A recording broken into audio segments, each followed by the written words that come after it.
Bilang bahagi ng paghahanda para sa nalalapit na Halalan 2025, nagsagawa ng critical simulation exercise ang mga tauhan ng Cebu City PNP na ginanap sa Cebu City Hall. Ito ay upang patatagin ang kahandaan ng mga pulis sa pagharap ng iba't ibang insidente na maaaring mangyari sa panahon ng halalan. Magbabalita dyan si Patrolwoman Flora May Azares. Sa nalalabing 16 na araw bago ang 2025 national and local elections, pinaigting ng Cebu City Police Office ang kanilang mga paghahanda sa seguridad sa pamamagitan ng isang malaking simulation exercise na isinagawa sa Cebu City Hall noong Abril 26 ng taong kasalukuyan.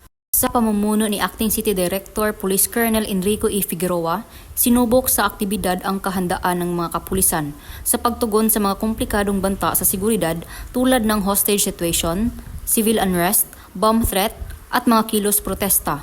Ang Cebu City Hall na itinalaga bilang pangunahing canvassing center sa araw ng halalan ang naging sentro ng pagsasanay.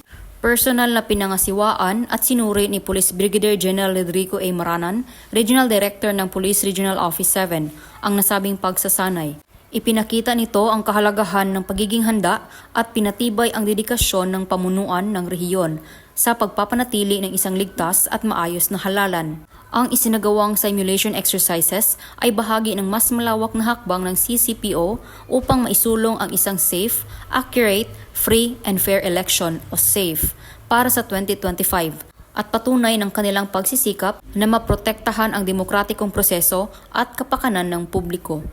Mula dito sa Central Visayas, ako ang inyong PNN correspondent, Patrolwoman Flora May Azares, alagad ng batas, tagataguyod ng Balitang Pulis.